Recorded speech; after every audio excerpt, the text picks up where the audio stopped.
आपका 18 आवर्स स्वदेश पर। मैं हूं आपके साथ पूजा त्रिपाठी और आप देख रहे हैं कमोडिटी निवेश। और इस शो में हम आपको बताएंगे कमोडिटी से जुड़े कुछ रणनीति, आपके सवालों का जवाब भी देंगे। आप हमें संपर्क कर सकते हैं। साथ ही कमोडिटी मार्केट में ट्रेडिंग रणनीति बनाने में भी आपकी मदद करेंगे। हमारे साथ मौजूद होंगे खास मेहमान जो कमोडिटी मार्केट से जुड़े सवालों का जवाब भी देंगे और आपको बेहतर ट्रेडिंग कॉल्स भी देंगे।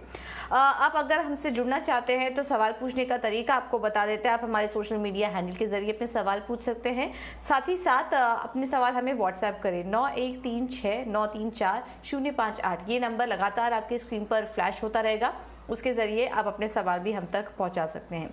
तो चलिए शो की शुरुआत करते हैं।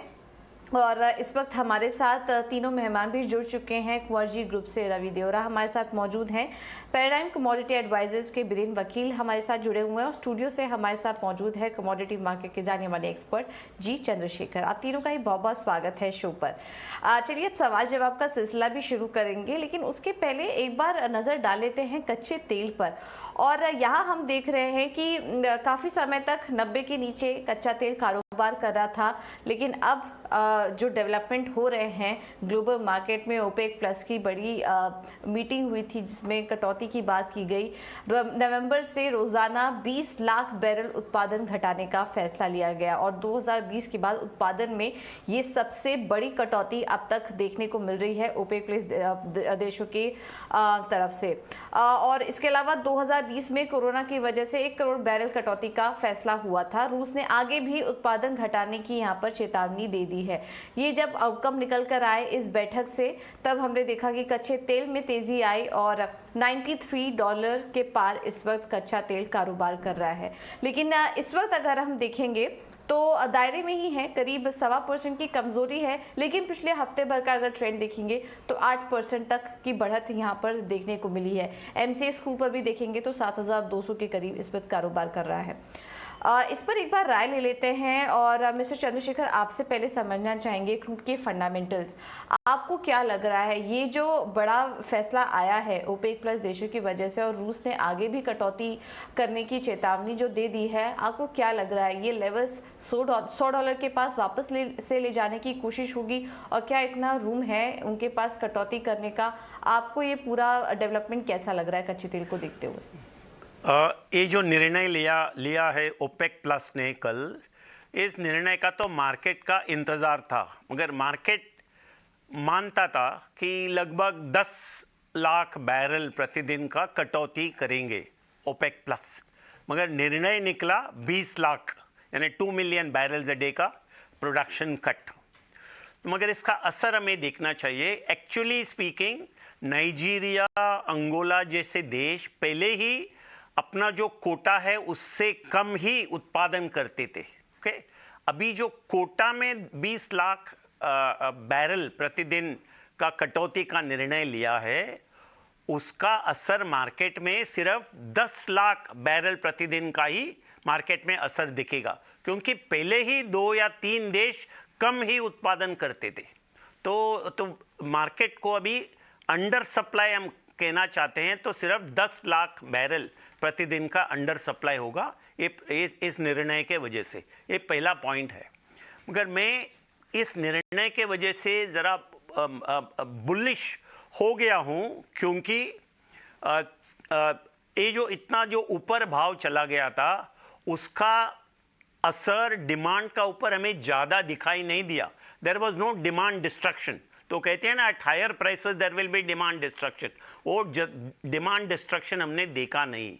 मगर उसका एक खास मुद्दा है चीन में कहीं शहरों में लॉकडाउन जारी था कई महीनों तक, तो उसके वजह से चीन का जो आयात भी कम हो चुका था। मगर अभी वो लॉकडाउन जो है उसको ख़त्म करने का ये निर्णय आने वाला है जल्दी, और उससे के लिए चीन ने अपना एक्सपोर्ट के लिए यानी प्रोडक्ट एक्सपोर्ट, डीजल हो, गैसोलीन हो, वो उसका एक्सपोर्ट के लिए कोटा अनाउंस कर दिया है। तो जब वो एक्सपोर्ट के लिए कोटा अनाउंस कर दिया है, इसका मतलब है अभी चीन ज़्यादा से ज़्यादा क्रूड इंपोर्ट करेगा। तो यानी कि डिमांड साइड में भी there will be a booster dose for the demand side. तो एक तरफ कम से कम 10 लाख बैरल प्रतिदिन का सप्लाई कम होगा और दूसरा तरफ डिमांड ज़रा बढ़ने का संभावना है चीन द्वारा। तो ये दोनों को नज़र में रखते हुए मेरा अनुमान है कि आगे जाकर के 2-3 महीने में इस साल के आखिर तक क्रूड ब्रेंट $100 हो सकता है, ऐसा मेरा अनुमान है। बिल्कुल, तो $100 के लेवल्स वापस से देखने को मिल सकता है। ऑफकोर्स ये भारतीय बाजारों के लिए तो सही नहीं है क्योंकि महंगाई को ये और ज़्यादा ट्रिगर करता हुआ नज़र आएगा। लेकिन एक बार ट्रेडर्स को क्या करना चाहिए इन स्तरों पर, ये भी बस समझ लेते हैं। रवि, आप क्या सजेस्ट करेंगे? लॉन्ग टर्म के लेवल्स तो अभी हमें चंद्रशेखर जी बता रहे थे, लेकिन जिन्होंने 83, 82 के लेवल्स भी हमने देखे कच्चे तेल में, वहाँ पर अगर एंट्री कर ली होगी, अब उन्हें क्या करना चाहिए? क्या वेट करना चाहिए और तेज़ी के लिए? जरूर से कच्चा तेल में जो प्राइसेस में गिरावट है उसमें उसके अल्टरनेट एनर्जी सोर्सेस है उसमें भी थोड़ा बहुत कूल ऑफ हुआ था, और साथ में डिसीजन आपने जैसे बताया एंड जैसे आगे अभी बात हो रही थी कि पर्टिकुलर जो प्राइस इनमें एक्चुअल इम्पैक्ट कम आएगा, क्योंकि जब क्या होता है कि जब इतना ज्यादा कोटा से प्रोडक्शन कट नहीं होता तब तक कंप्लायंस लेवल फॉलो होता है, ऐसा कुछ होता है और एक डिस्ट्रक्शन आता है तब कंप्लायंस का लेवल भी कम हो जाता है एंड कंप्लायंस फॉलो का चांसेस भी कम हो जाता है। तो इस हिसाब से बहुत ज्यादा सप्लाई को इम्पैक्ट होगा ऐसा मेरा मानना नहीं है। साथ में देखें तो डिमांड जैसे आगे बात हो रही थी, डेफिनेटली डिमांड है वो अभी अच्छी है। पर्टिकुलर जो इमर्जिंग बास्केट है, इमर्जिंग इकोनॉमी से तुर्की हो, इंडिया हो, चाइना हो, इसमें इतना ज्यादा प्रॉब्लम नहीं है। जो भी प्रॉब्लम है वो विकसित देशों में ज्यादा प्रॉब्लम है, particular euro, UK, US, Japan जैसे कंट्रीज है जहाँ पे खुद का कंजम्पशन से ज्यादा डिपेंडेंसी ज्यादा है, उसका ज्यादा प्रॉब्लम है। और आगे शायद अगर रशिया एंड यूरोप का पेच फंसा तो आई थिंक ये दूसरे एनर्जी सोर्सेस को एक बढ़ावा दे सकता है और प्राइसेस में आगे जाके शॉर्ट टर्म में इसका एक तेजी का फायदा मिलेगा। तो मुझे लग रहा है कि ये जो गिरावट है और यहाँ से थोड़ी और गिरावट अगर मिलती है 7100 के करीब, तो ट्रेडिंग पोजीशन में बाई का स्ट्रेटेजी में रिकमेंड करूंगा। 7000 का क्लोजिंग बेसिस पे स्टॉप लॉस लगा है। मुझे लग रहा है कि डोमेस्टिक मार्केट में पहला टारगेट 7380 और सेकंड टारगेट शॉर्ट टर्म में 7500 रहेगा। मुझे लग रहा है वहां तक एक मींस डिमांड वाइज भी वेरिएबल है, क्योंकि अगर 100 के ऊपर प्राइसेस गए तो डिमांड डिस्ट्रक्शन होगा, बट 300 ब्रेंट में मैं एक्सपेक्ट कर रहा हूँ कि कोई इतना ज्यादा डिमांड को इफेक्ट प्राइसेस करेगा नहीं, तो तब तक डाइजेस्टेबल है। तो तब तक हम भी 7500 के टारगेट के लिए अपना पोजीशन बाइंग साइड रख सकते हैं। जो सेफ ट्रेडर्स है वो लोग ऑप्शन से स्ट्रेटेजी बनाए, 7100 का कॉल ऑप्शन बाय कर लेना है उसको और 7500 तक ये होल्ड करना है। तो safe traders can buy call option of crude and जो थोड़ा रिस्क लेना चाहते हैं और स्टॉप लॉस से ट्रेड करना चाहते हैं वो फ्यूचर से भी काम कर सकते हैं। ठीक है, तो ऑप्शन और फ्यूचर दोनों की रणनीति आपको बता देगी। 7500 ये एक अहम लेवल दिख रहा है फिलहाल के लिए, जिसके लिए आपको ट्रेड करना चाहिए। चलिए, ये तो बात हुई कच्चे तेल की। बिरेन, आपसे सोने पर व्यू लेना चाहेंगे। वहाँ पर भी हाल फिलहाल काफ़ी एक्शन हुआ है, फेड की बैठक हुई, उनकी जब मॉनेटरी पॉलिसी कमेटी की आउटकम निकल कर आया, उसके हम बाद से ही हम देख रहे हैं कि कच्चे तेल में सोने में उतार चढ़ाव बना हुआ है। लेकिन जो हॉकिश रवैये की बात है फेड की, वो अभी भी बनी हुई है और उसकी वजह से हम देख रहे हैं कि सोने में एक तेजी का ट्रिगर का काम कर रहा है। आप आने वाले समय में सोने की चाल कैसे देख रहे हैं? सोने में थोड़ा एशियन मार्केट में थोड़ा डिस्कनेक्ट है। गोल्ड इंडिया में थोड़ा डिस्काउंट में बिक रहा है फिजिकल, और तुर्की और चाइना में प्रीमियम पे बिक रहा है।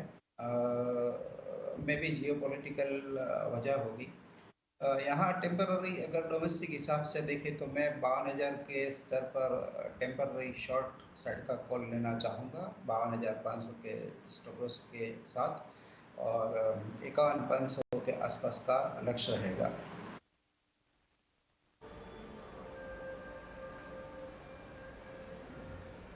ओके, ठीक है, तो ये व्यू सोने में आपको दे दिया गया है। चंद्रशेखर जी, आपसे भी सोने पर एक व्यू लेना चाहेंगे। आप किस तरह के चाल देख रहे हैं आने वाले समय में सोने पर, क्योंकि फेड की तरफ से जो हॉकिश बयान है वो अभी भी बरकरार है, इसका कितना इम्पैक्ट पड़ेगा डॉलर इंडेक्स पर, और फिर गोइंग फॉरवर्ड सोने में क्या लेवल्स आप वॉच कर रहे हैं?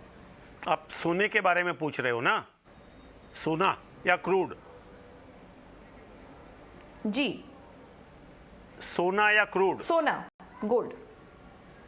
गोल्ड, ओके, हाँ बिल्कुल। मैं गोल्ड पे काफ़ी बैरिश हूँ। पहले से भी पिछले 6 महीने से मैं बैरिश था और अभी भी मैं बैरिश हूँ। इसके और दो कारण है। एक है डॉलर की मजबूती, और आगे जाकर के भी मैं मानता हूँ डॉलर मजबूत ही रहेगा, क्योंकि यूएस फेडरल रिजर्व का जो हॉकिश स्टैंड जो कहते हैं उसके वजह से काफ़ी दबाव आता है। डॉलर को मजबूती मिलता है, बॉन्ड यील्ड बढ़ता है, तो उसका दबाव हमें सोना पे दिख रहा है और आगे जाकर कभी दिखेगा। दूसरा एक फैक्टर है जो कई एनालिस्ट कभी देखते नहीं हैं, वो है डिमांड साइड।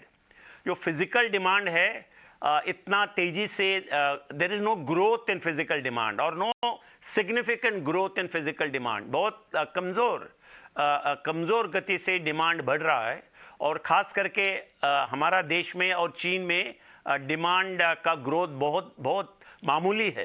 तो इसके वजह से भी मैं कोई बड़ा उछाल देख नहीं रहा हूँ गोल्ड में। एक्चुअली गोल्ड का डाउनसाइड रिस्क ज़्यादा है, अपसाइड पोटेंशियल से ज़्यादा है गोल्ड का डाउनसाइड रिस्क।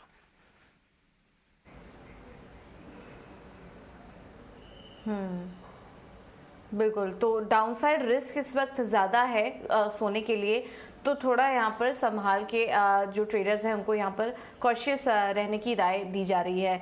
इस बीच सोने पर हमें सवाल भी काफ़ी सारे आ रहे हैं गोल्ड पर।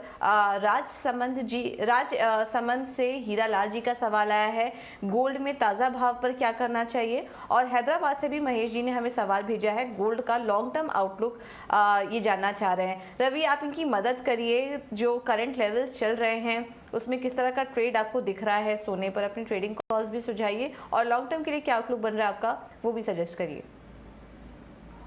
लॉन्ग टर्म में अगर डोमेस्टिक एंड इंटरनेशनल प्राइसेस की बात करें तो जैसे बीरन जी बात कर रहे थे और चंद्रशेखर जी बात कर रहे थे, वैसे थोड़ा डिस्कनेक्ट है। उसका वजह रुपी है, डॉलर इंडेक्स स्ट्रांग हो रहा है, इस हिसाब से रुपी की कमजोरी की वजह से डोमेस्टिक प्राइसेस आउट परफॉर्म कर रहे हैं। साथ में हमारा 5% का additional duty as well as physical market में स्पॉट प्रीमियम से वो एक मार्केट में भी दिक्कत कर रहे हैं, और इस हिसाब से टोटल इंटरनेशनल प्राइसेस से हम थोड़ा डिस्कनेक्ट है। हालांकि disconnect in terms of minor momentum है, तो मुझे लग रहा है कि ये डिस्कनेक्ट बहुत ज्यादा रहेगा नहीं, और आगे जाके जो डॉलर इंडेक्स है अगर 110 के नीचे जाता नहीं और स्टेबल नहीं होता है तो मुझे लग रहा है कि एक बड़ा रेजिस्टेंस फैक्टर रहेगा। साथ में अभी फेड की मीटिंग को देरी है, जैसे ही नजदीक आएंगे फेड की मीटिंग के, तो जो भी मीडियम टू लॉन्ग टर्म वाले आउटलुक वाले लोग है वहां पे थोड़ा बेरिश हो गए, थोड़ा बहुत अनवाइंडिंग होगा, तो सेल ऑन राइज का स्ट्रेटेजी लेना है। इंट्राडे के रिकमेंडेशंस की पहले बात कर लेते हैं। 52,000 के करीब प्राइसेस चल रहे हैं, 52,100 के करीब मेरी बिग वाली की सलाह रहेगी। 52,380 का स्टॉप लॉस, और डाउन साइड मेरा मानना है कि 51,600 तक के लेवल आपको गोल्ड में अप्रोच होते हुए दिख सकते हैं। जो लॉन्ग टर्म ट्रेडर है वो थोड़ा रुके, 50,500 के करीब आता है तो एक बार या तो पुट ऑप्शन बाय करके या तो वहां पे सेल करके चल सकते हैं। मुझे पोजिशनली फिर से ऐसा लग रहा है कि 50,500 तक के लेवल अप्रोच होने चाहिए। नियर अबाउट टू 50,000 एंट्री का अच्छा पॉइंट रहेगा, तो वहां पे मुनाफा वसूली कर लेने। बट यहाँ पे रिस्क रिवॉर्ड फेवरेबल नहीं, जैसे चंद्रशेखर जी भी बता रहे थे। जो भी रेशनल्स है उसमें थोड़े नेगेटिव रेशनल ज्यादा हो रही है लेवल पे, तो सेल ऑन राइज का स्ट्रेटेजी रखना चाहिए। ओके, ठीक है, तो ये राय आपको सोने पर दे दी गई है, टेक्निकल सुझाव भी आपको दे दिया गया है। एक और सवाल आया है हमें पलवल से, मनीषा जी ने भेजा है और इनका सवाल है नेचुरल गैस पर। बीरेन जी, आप सजेस्ट करिए। नेचुरल गैस के 570 के पुट ऑप्शन की पोजीशन इन्होंने ली हुई है, राय जानना चाह रही है आपकी। नेचुरल गैस में तो हम देख रहे हैं कि अच्छी तेज़ी बनी हुई है, इस पर भी करीब 1.5% ऊपर नेचुरल गैस कारोबार कर रहा है। क्या सजेस्ट करेंगे, नेचुरल गैस में क्या रणनीति अपनाएं? आज के लिए तो मैं थोड़ा बेरिश हूँ और आज का मेरा कॉल 580 पे शॉर्ट करने का है अक्टूबर गैस में। 590 का स्टॉप लॉस रहेगा और 560 के आसपास मेरा टारगेट है। आगे शायद 550 भी जा सकता है।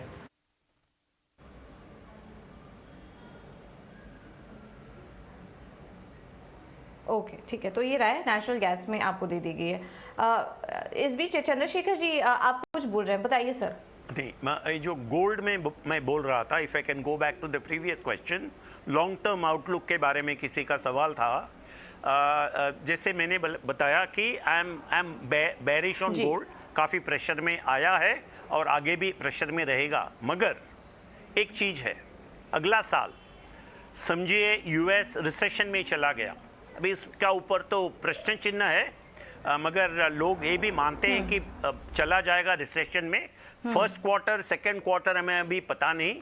जैसे यूएस रिसेशन में चला जाने का संकेत मिलता है तो यूएस फेडरल रिजर्व का जो रुख है बदली हो जाएगा, और ये भी हो सकता है कि अभी जो रेट बढ़ाते जा रहे हैं उसको रिवर्स करके रेट भी घटा सकते हैं। वो सिचुएशन में हम जब पहुंचते हैं शायद डॉलर की मजबूती कम हो जाएगी तभी, और गोल्ड को एक उछाल मिलेगा। ये संभावना, we can not rule out this possibility.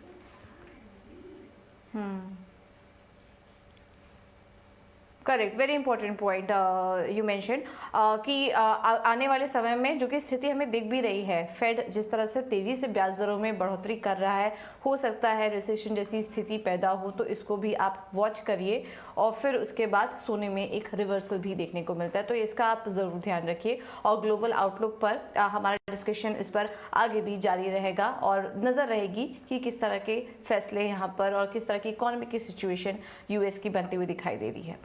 चलिए अब आगे बढ़ते हैं और अब बात करते हैं मेटल्स को लेकर। मेटल्स पर भी हमें काफ़ी सारे सवाल मिल रहे हैं, पहले सवालों को ले लेते हैं, उसके बाद इस पर आउटलुक पर भी बात करेंगे। दिल्ली से क्रिश जी ने सवाल भेजा है कॉपर पर, और कॉपर पर हमें काफ़ी सारे सवाल भी आ रहे हैं। मुंबई से राहुल जी ने भी हमें कॉपर पे सवाल भेजा है, और हैदराबाद से गोविंद जी का भी सवाल आया है। रवि, इनको राय दीजिए, कॉपर पर आपका क्या व्यू बन रहा है? और एक सवाल है कि कॉपर का 6 महीने का बेस्ट बाय प्राइस और रेजिस्टेंस क्या है, इस पर भी सुझाव दीजिए। तो कॉपर को लेकर ओवरऑल आपका आउटलुक क्या है? कॉपर में जैसे देखें तो कॉपर में काफी रिपोर्ट्स आए, बट अगर एलएम इन्वेंटरीज के डेटा देखें तो सप्लाई की इतनी ज्यादा किल्लत वहां पे आई नहीं है। तो मेरा ये मानना है कि कॉपर में ये जो भी रैली आई है वो मुझे सस्टेनेबल कम दिख रही है। हालांकि दूसरे मेटल से जिंक है, एल्यूमिनियम, जिसमें रशिया यूरोप का डिपेंडेंस ज्यादा है और वहां पे भी सप्लाई कट के आगे अगर एनर्जी का इश्यू रहे तो आगे ये सप्लाई की कटौती की एक संभावना बन रही है। बट कॉपर में अभी ये लेवल पे फिर भी सप्लाई कम्फर्ट है। और जो मैक्रोस जैसे आगे चंद्रशेखर जी बात कर रहे थे, अगर यूएस रिसेशन की ओर जाता है या चीन के मैक्रोस में कुछ वोलेटिलिटी दिखती है तो मेरे हिसाब से ये मैन्युफैक्चरिंग पीएमआई जो भी सितंबर का है उसमें ऑलरेडी ये मोमेंटम दिखना चालू हुआ है। सेकंड चीज क्या है कि सारे वर्ल्ड के सेंट्रल बैंकर है वो एक ही चीज के पीछे है। अभी बैंक ऑफ इंग्लैंड ने अपना स्टैंड चेंज किया, उसके अलावा सारे बैंकर्स अपना इकोनॉमी को नीचे ला के इन्फ्लेशन कम करना चाहते हैं। तो अगर central bank and policy makers का ऑब्जेक्टिव ही इकोनॉमी को नीचे रखना है तो मेटल्स की डिमांड को आगे जाके खतरा है। तो शॉर्ट टर्म ट्रेडर्स हो, पोजिशनल ट्रेडर हो, वो लोग वहां पे सेल एंड राइज का स्ट्रेटेजी रख सकते हैं। इंट्राडे में मुझे लग रहा है कि आगे 672 675 के लेवल देखने को मिल सकते हैं। ये बेस सेल लेवल होगा एंड वहां पे सेल करना है। डाउन साइड मेरा मानना है 630 तक के लेवल अप्रोच होने चाहिए। अगर आपका 5-6 महीने का आउटलुक है तो सेल करके आप पोजीशन 700 के स्टॉप लॉस के साथ होल्ड कर सकते हैं। डाउन साइड 620 600 तक के लेवल मिले तो वहां पे एक बार मुनाफा वसूली कर लेनी चाहिए। ठीक है, तो ये राय कॉपर में आपको दे दी गई है। इनफैक्ट आज तो चौतरफा तेजी थी, लेकिन सेल और राइज की रणनीति यहाँ पर अपनाने की राय दी जा रही है। क्विकली एक एग्री स्पेस से भी सवाल हमें आया है, वो भी ले लेते हैं। हिसार से पवन जी ने हमें भेजा है और ग्वार सीड पर ये आउटलुक जानना चाह रहे हैं। ग्वार में अगर हम देखेंगे तो एनसीडीएक्स ग्वागम वायदा 9400 के करीब कारोबार कर रहा है, यहाँ पर तेजी है। और ग्वार सीड अगर देखेंगे तो 4850 के ऊपर इस वक्त कारोबार कर रहा है, यहाँ पर आज 1.25% की तेजी देखने को मिल रही है। वीरेंद्र, आपका क्या व्यू बन रहा है ग्वार पर? मुझे बोलना है।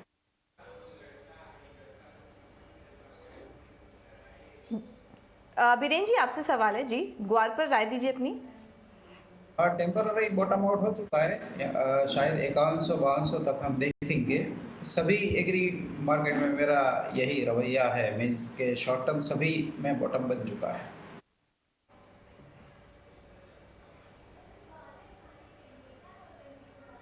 ऑलराइट, चंद्रशेखर जी, आपसे क्विकली एक मेटल पर भी राय लेना चाहेंगे। समय की थोड़ी कमी है तो थोड़ा क्विकली हमें आंसर करिएगा। मेटल स्पेस को लेकर क्या आउटलुक बन रहा है आपका? क्योंकि जैसा कि थोड़ी देर पहले रवि बता रहे थे कि आने वाले समय में थोड़ी वीकनेस आ सकती है हालातों को देखते हुए, लेकिन आज हमें तेजी दिख रही है मेटल स्पेस में। तो आपका क्या व्यू बन रहा है ओवरऑल स्पेस को लेकर? इन चीज़ों को हमें देखना है। एक है सप्लाई साइड रिस्क्स और दूसरा है डिमांड पॉसिबिलिटीज़। अभी हम चीन का समझिए, लॉकडाउन खुल गया, कई शहरों का अभी भी लॉकडाउन है, वो खुल जाने का संभावना है। जैसे ही चीन का लॉकडाउन खुल जाता है, ज़रूर चीन का इकोनॉमिक एक्टिविटी बढ़ेगा और मेटल्स का डिमांड बढ़ने का संभावना ज़्यादा हो जाएगा। उसके लिए एक उछाल मिल सकता है। मगर दूसरी तरफ हम देखेंगे यूरोप तो लगभग रिसेशन का क्या बोलूँ मैं, it's at the door step of recession. Okay, तो वहाँ एक सीरियस एनर्जी सिक्योरिटी का प्रॉब्लम है यूरोप में, तो वहाँ का मेटल प्रोडक्शन वगैरह काफ़ी कम हो चुका है। तो ये दोनों साइड हमें देखना पड़ेगा। It's a tug of war between the supply side and the demand side. मगर हमारा देश का हम खास देखेंगे तो हमारा जो डीकार्बनाइजेशन है, एनर्जी ट्रांजिशन है, all that is going to be metals intensive. आगे जा कर के 3, 4, 5 साल 10 साल में हमारा बहुत ज़्यादा मेटल कंजम्पशन बढ़ेगा। मगर क्या हमारा पास क्षमता है डोमेस्टिक प्रोडक्शन के लिए, इसके बारे में भी हमें सोचना पड़ेगा और शायद हम इंपोर्ट डिपेंडेंट ज़्यादा हो जाएंगे फॉर मिनी मेटल्स, ऐसा मेरा अनुमान है। बिल्कुल, तो इम्पोर्ट डिपेंडेंसी बढ़ते हुए दिखाई देगी। आज फिलहाल अगर हम देखें तो अब मेटल में तेज़ी देखने को मिल रही है। एमसीएक्स पर अगर देखेंगे लेड की चाल, माफ़ कीजिएगा, यहाँ पर जिंक में करीब 1.5% की मजबूती आज देखने को मिल रही है। लेड करीब 182 के पास कारोबार कर रहा है और कॉपर और एल्युमिनियम में भी आज मजबूती देखने को मिल रही है। और इस पर करना क्या चाहिए लॉन्ग टर्म के लिए और शॉर्ट टर्म ट्रेडर्स भी क्या करें, ये भी हमने आपको बताया। चलिए फिलहाल इस बुलेटिन में इतना ही। तीनों ही गेस्ट